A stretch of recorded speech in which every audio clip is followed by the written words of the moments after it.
नाज़रीन गिरामी अस्सलामु अलैकुम वरहमतुल्लाहि वबरकातुह। सीधी बात के ताज़ा तरीन प्राइम टाइम में आप लोगों का इस्तकबाल है। नाज़रीन गिरामी, मैं अंसार अज़ीज़ नदवी इस वक्त आप लोगों के सामने कुछ अहम तरीन ख़बरें, कुछ वायरल वीडियोस और कुछ तनकीदी तज़्ज़िये लेकर के हाज़िर हुआ हूँ। तफसीलात में जाने से पहले आप लोगों से जो दरख्वास्त होती है उस पर तवज्जो करने की अपील करूँगा। यह आपकी ज़िम्मेदारी है और तफसीलात नीचे हैं। नाज़रीन गिरामी, ख़बरों की जानिब बढ़ते हैं और एक बार फिर दारुल उलूम देवबंद इस वक्त सुर्खियों में हैं और दारुल उलूम देवबंद का एक फतवा, उस पर इस वक्त सोशल मीडिया में बहस ज़ोरों शोरों से, बल्कि कल से ये फतवे की कापी अलग अलग अंदाज में शेयर की जा रही थी। आज बाकायदा यहाँ के सहारनपुर के एसएसपी को दारुल उलूम देवबंद के ख़िलाफ़ FIR दर्ज करने की हिदायत की वजह से ये मामला सुर्खियों में आया है। दरअसल दारुल उलूम देवबंद की वेबसाइट पर काबिल एतराज़ मवाद का हवाला देते हुए NCPCR national commission for protection of child right के चेयरमैन ने सहारनपुर के SSP को एक ख़त लिखकर दारुल उलूम देवबंद के ख़िलाफ़ FIR दर्ज करने की हिदायत दी। बच्चों के हुकूक के लिए काम करने वाली तंजीम NCPCR ने पुलिस को दारुल उलूम देवबंद के ख़िलाफ़ FIR दर्ज करने की हिदायत दी है। NCPCR चेयरमैन प्रियांक कानूनगो ने सहारनपुर के SSP को यह ख़त लिखा है और कहा है कि दारुल उलूम के फतवे में दहशतगर्द तंजीम, अब इनको ग़ज़वे हिंद क्या मालूम नहीं, उसको दहशतगर्द तंजीम कहा है, जबकि ग़ज़वे हिंद एक तस्वुर है। ग़ज़वे हिंद का जिक्र किया है जो कि काबिल एतराज़ है। हिंदी न्यूज़ पोर्टल अमर उजाला ने इसकी एक रिपोर्ट शाये की है तफसीलन, और उसने लिखा है कि दारुल उलूम ने ग़ज़वे हिंद को एक जायज़ इदारा करार दिया। उसकी वेबसाइट पर मुबैना काबिल एतराज़ मवाद के ताल्लुक़ से उत्तर प्रदेश हुकूमत को कार्रवाई करने की हिदायत जारी की। कानूनगो के मुताबिक वेबसाइट पर जो बातें लिखी गई हैं वो NCPCR के लिए तशवीशनाक है। फतवे में ग़ज़वे हिंद के तस्वुर पर बहस की गई है जो मुबैना तौर पर हिंदुस्तान पर हमले और शहादत की हौसला अफजाई करता है। अपने ख़त में उन्होंने जुवेनाइल जस्टिस एक्ट 2015 की दफ़ा 75 की मुबैना खिलाफ वर्जी का इल्ज़ाम भी आयद किया है। कानूनगो के मुताबिक देवबंद का फतवा बच्चों में अपने ही मुल्क के खिलाफ नफरत के जज्बात पैदा कर रहा है। उससे बच्चों को गैर ज़रूरी जहनी और जिस्मानी तकलीफ़ हो रही है। उन्होंने CPCR एक्ट 2005 के सेक्शन 13(1) के तहत कार्रवाई का मुतालबा करते हुए कहा है कि दारुल उलूम की वेबसाइट पर इस तरह के मवाद की इशाअत नफरत को हवा दे सकती है। उन्होंने ये भी कहा कि इस तरह के काबिल एतराज़ मवाद की तशहीर से पैदा होने वाली किसी भी मनफी सूरत हाल के लिए ज़िली इंतज़ामिया को ज़िम्मेदार ठहराया जा सकता है। प्रियांक कानूनगो ने सहारनपुर के SSP को 3 दिन के अंदर कार्रवाई से मुतालिक रिपोर्ट पेश करने के लिए कहा है और ताज़ीरात हिंद व जुवेनाइल जस्टिस एक्ट 2015 के तहत कार्रवाई करने की भी अपील की गई है। नाज़रीन गिरामी, आपको मालूम होना चाहिए कि दारुल उलूम देवबंद से जब कोई चीज़ की तफसीलात पूछी जाती हैं तो वो जो है इस सिलसिले में तफसीलात फराहम करने की कोशिश करते हैं, जबकि दारुल उलूम देवबंद के किसी भी बात को फतवे से जोड़ते हुए या मुख्तलिफ तरीक़े से जो है उसको निशाने पर लेने की, इस तरह की चीज़ों को सोशल मीडिया में भड़काने की कोशिशें होती हैं। कभी हकीकत को तोड़ मरोड़ कर पेश करने की कोशिशें होती हैं। अब इसी तरह का इधर मामला सामने आया है। अब देखना है कि दारुल उलूम देवबंद अपनी जानिब से दिए गए उस बयान नोटिस के हवाले से क्या जवाब देता है। नाज़रीन गिरामी, एक बार फिर पाकिस्तान सुर्खियों में इस वजह से आया है कि एक गैर मुस्लिम ने इस्लाम कबूल कर लिया पाकिस्तान पहुंच करके और अपना नाम ज़ैनब रख लिया। उस लड़की का ताल्लुक़ हिंदुस्तान से है और वो सिख लड़की है। अब ये खबर तेज़ी के साथ वायरल हो रही है, जिसमें बताया जा रहा है कि लड़की का नाम जसप्रीत कौर था, जिसने अब अपना नाम ज़ैनब रख लिया। उस लड़की के वालिद हिंदुस्तानी रियासत पंजाब के लुधियाना शहर में रहते थे, जो अब जर्मनी में मुकीम हैं। जसप्रीत के बारे में बताया जा रहा है कि वो पंजाब से सियालकोट पहुंची, जो एक पाकिस्तानी बाशिंदे से मोहब्बत करती थी। मोहब्बत में गिरफ्तार जसप्रीत ने पाकिस्तान जाकर अपना मजहब तब्दील किया और नाम भी बदल लिया। बाद अज़ां उसने पाकिस्तान के गुज्जर निवाला बाशिंदा अली अरसलान से निकाह किया। इस निकाह की तस्वीर भी इस वक्त सामने आई है, जिसमें एक मौलवी निकाह पढ़ाते हुए दिखाई दे रहा है और तस्वीर में ज़ैनब बन चुकी जसप्रीत और अली अरसलान के अलावा एक लड़का भी दिखाई दे रहा है। बहरकैफ नाज़रीन गिरामी, ये मामला कुछ नहीं है कि जिसने खुद इस्लाम कबूल किया है और उस पर कोई दबाव बनाया नहीं गया। ये सारी चीज़ें लिख रही हैं और तमाम अखबारात यही लिख रहे हैं, लेकिन आपको मालूम होना चाहिए कि इस तरह के मामले को भारत में किस तरह रंग दे करके मुसलमान और सिखों को आपस में जो है एक किस्म की अदावत पैदा करने की कोशिशें होती हैं। उसको अलग रंग दिया जाता है, इस पर डिबेट शुरू हो जाते हैं। अब देखिए मीडिया इसको किस किस तरह का रंग देखा, आप खुद अंदाज़ा लगा सकते हैं।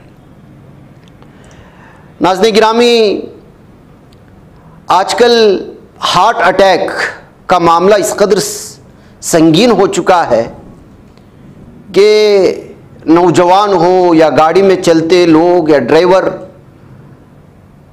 वो दूसरों के जान लेने का भी जरिया बन रहे हैं। आज राजस्थान के नागौर ज़िले से एक वीडियो आई है, जिसमें एक कार ड्राइवर पर अचानक हार्ट अटैक होता है। चलती कार पर जब इस तरह का होगा तो जो है जाहिर सी बात है कि वो अपना कंट्रोल खो देंगे, और ऐसा ही हुआ। और उसी मौके पर सामने से एक हिंदू बरादरी से ताल्लुक़ रखने वाले लोगों का मजहबी जुलूस जा रहा था, वो उसके अंदर घुस गई, जिसकी वजह से 2 लोगों की मौत हुई और फिर जो है बहुत सारे लोगों को रौंद दिया है इस कार ने, जिसकी वजह से ज़ख्मी होने की खबरें आ रही हैं।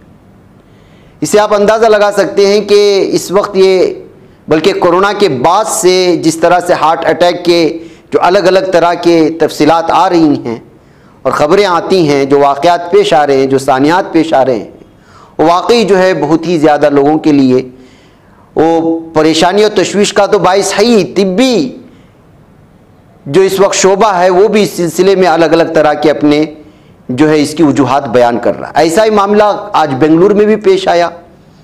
कर्नाटक से ताल्लुक़ रखने वाला और कर्नाटक रियासत के तय खेलने वाला एक मशहूर क्रिकेटर क्रिकेट खेलकर फारिग होकर बैठा ही था कि वो भी जो है हार्ट अटैक की वजह से आज फौत हो चुका है।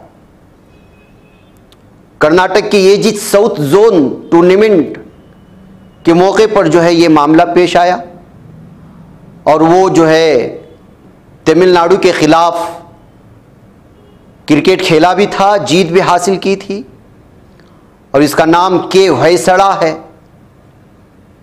और फौरी बाद उसको जो हार्ट अटैक आया, अचानक बेहोश होकर ज़मीन पर गिरे।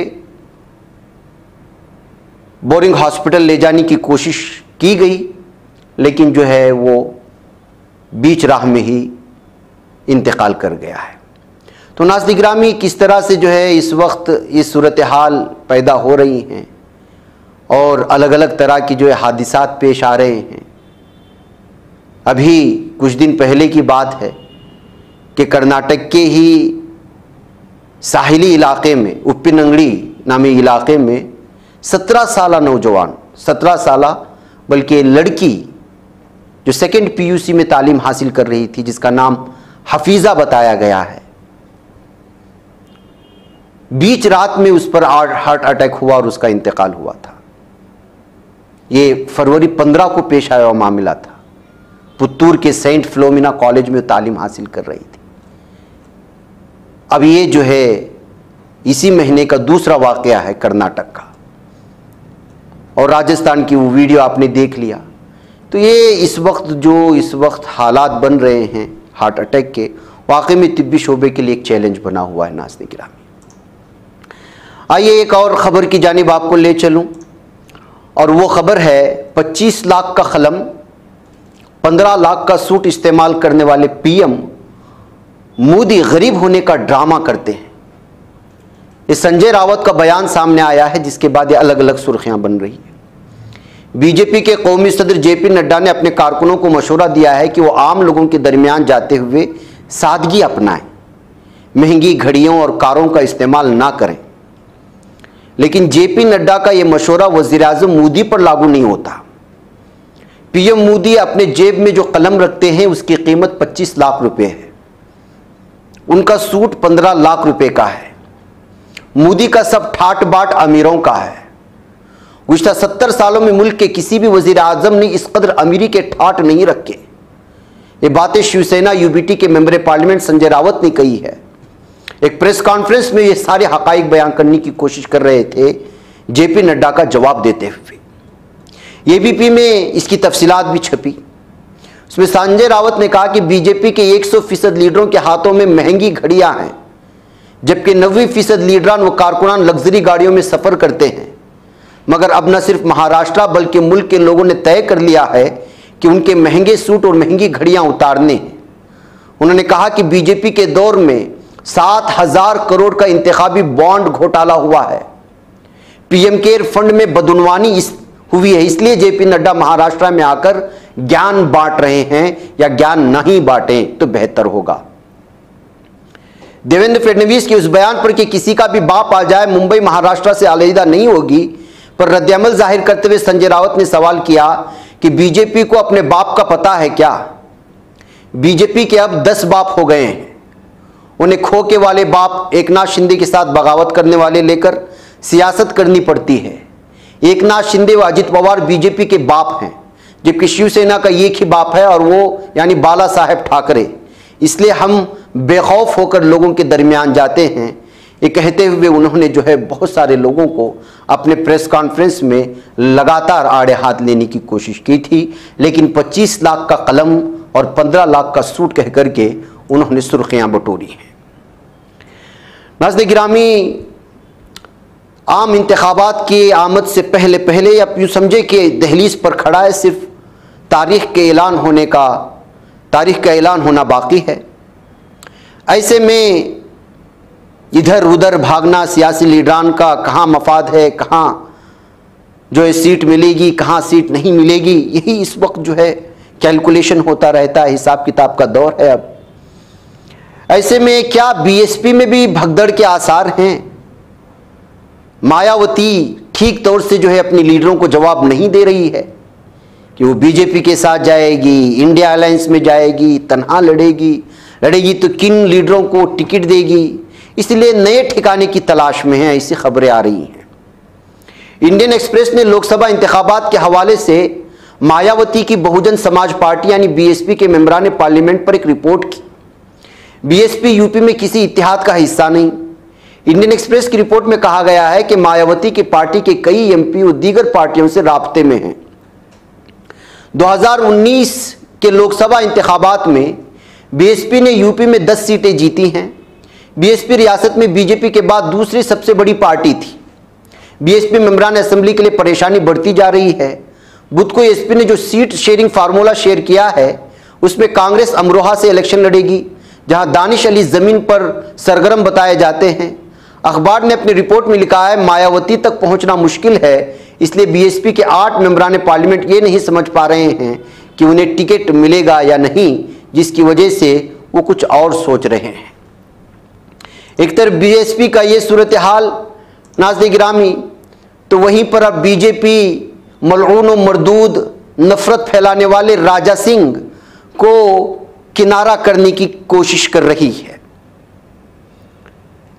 और या यूं कहा जा सकता है कि राजा सिंह कुछ फैसलों से नाराज नजर आ रहे हैं। क्या वाकई में बीजेपी राजा सिंह इस मलून व मरदूद को, जो दूसरे रियासतों में भी जाकर के इस वक्त मुसलमानों के खिलाफ भड़का रहा है, उससे जो है पल्लू झाड़ना चाहती है? यह एक अहम तरीन सवाल है।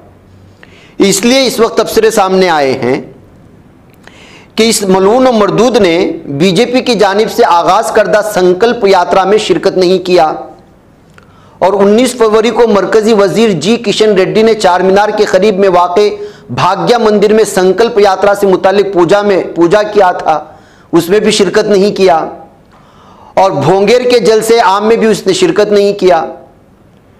इतलात मिल रही है कि बीजेपी के हाईकमान के जरिए से राजा सिंह नाखुश हैं या फिर बीजेपी का हाईकमान राजा सिंह से नाखुश है। और बीजेपी के सीनियर रुकन असेंबली होने के बावजूद बीजेपी लेजिस्लेचर्स पार्टी का लीडर नामजद नहीं किया गया है राजा सिंह को। उनके बजाय पार्टी की क़ियादत ने ये महेश्वर रेड्डी को बीजेपी लेजिस्लेचर्स पार्टी का लीडर मुकर्रर किया। मतलब यह है कि बीजेपी पार्टी अब इस मलून व मरदूद से या फिर इसके बयानात से तंग आ चुकी है। बताया जा रहा है कि बीजेपी हाईकमान ने राजा सिंह की तेलुगु जबान में महारत ना होने के बाइस उन्हें बीजेपी लेजिस्लेचर पार्टी का लीडर नामजद नहीं किया। इस वजह से राजा सिंह बीजेपी के रियासती कायदीन से नाराज हो चुके हैं। इस तरह की खबरें आ रही हैं। बहरकैफ आप जानते हैं कि ये किस कदर नफरत भरा चेहरा है इस वक्त भारत का। जैसा कि नाज़रीन गिरामी मैंने कहा, तेजस्वी भी पूरा जोर लगा रहे हैं सियासी मैदान में। जन विश्वास यात्रा और बाप फार्मूला वो इस वक्त जो है लेकर के बिहार में हलचल मचा रहे हैं। इंतखाबात का मौसम है, यात्राएं हो रही हैं। कांग्रेस लीडर राहुल गांधी के बाद बिहार के साबिक नायब वजीर आला और राष्ट्रीय जनता दल आरजेडी लीडर तेजस्वी यादव भी यात्रा पर निकले हैं। इस यात्रा का नाम जन विश्वास यात्रा है। रियासत में ग्रैंड अलायंस हुकूमत के गिरने और लोकसभा इंतखाबात के पेश नज़र उनकी यात्रा को बहुत अहम माना जा रहा है। आम इंतखाबात से पहले तेजस्वी के दौरे को बुनियादी वोटरों को राग़िब करने की कोशिश के तौर पर देखा जा रहा है। ऐसे में ये बात समझना है कि बिहार की सियासत में क्या वाकई तब्दीली आएगी, लेकिन इनके पीछे जो हुजूम है और राहुल गांधी के पीछे भी जो हुजूम देखी गई, जो भीड़ देखी गई, इससे महसूस होता है कि इस बार बिहार का रिजल्ट कुछ और आने वाला है। नीतीश से यहाँ का हर तबका, हर समाज वो जो है इस वक्त नाराज नजर आ रहा है। जाहिर सी बात है नाज़रीन गिरामी, मौका परस्ती की सियासत बहुत दिन तक नहीं चलेगी। आप पार्टियां बदल रहे हैं और कुर्सी पर बैठे हुए हैं तो लोग उतनी बेवकूफ़ तो है नहीं है। बहरकैफ राहुल गांधी की भारत जोड़ो न्याय यात्रा हाल ही में बिहार से गुजरी। तेजस्वी ने भी इसमें हिस्सा लिया। तेजस्वी ने मंगल 20 फरवरी से मुजफ्फरपुर जिले के साकरी से यात्रा को शुरू किया और ये यकुम मार्च तक जारी रहेगी, यानी इस महीना पूरा जो है इस वक्त यात्रा में रहेंगे। अब सवाल यह है कि तेजस्वी यादव की जन विश्वास यात्रा का क्या मतलब है? इससे आरजेडी को लोकसभा इंतखाबात में कितना फायदा होगा? पार्टी इस यात्रा के जरिए क्या हासिल करना चाहती है? तेजस्वी दौरे का मकसद नाम से ही वाज़ेह है। अजीम इत्तेहाद की हुकूमत के खात्मे के बाद तेजस्वी एक बार फिर अवाम में एतमाद कायम करने की कोशिश कर रहे हैं। सियासी माहिरीन की माने तो इस दौरे के दौरान 17 माह के मखलूत हुकूमत की कामयाबियों का जो है इश्तिहार किया जाएगा। इसमें सबसे अहम चीज़ रोज़गार है। ग्रैंड अलायंस की हुकूमत में लाखों असातिज़ा भर्ती किए गए। तेजस्वी उसका क्रेडिट लेने में लगातार मसरूफ़ हैं। अब असातिज़ा से मुझे आज फिर एक वीडियो सामने आई है यूपी की, मैं वीडियो दिखाना चाहता हूँ कि बिहार में अगर असातिज़ा को इतने बड़े पैमाने पर उनको नौकरियां दी गई तो यहाँ जो फ्यूचर के असातिज़ा हैं पुलिस के हाथों से डंडे खा रहे हैं यूपी में। ये आज की ताज़ा वीडियो है। ये वो लोग हैं जो एग्ज़ाम दे चुके हैं और इनके साथ नाइंसाफ़ी हो रही है। रिक्रूटमेंट को दोबारा लाने की बात कही जा रही है और एहतिजाज के लिए पहुँच गए तो उस पर डंडे बरस रहे हैं। एक तरफ यूपी का ये मंजर, दूसरी जानिब बिहार में 17 माह की मखलूत हुकूमत में कितने बड़े पैमाने पर असातिज़ा की तकरीर हुई, उस पर बहस।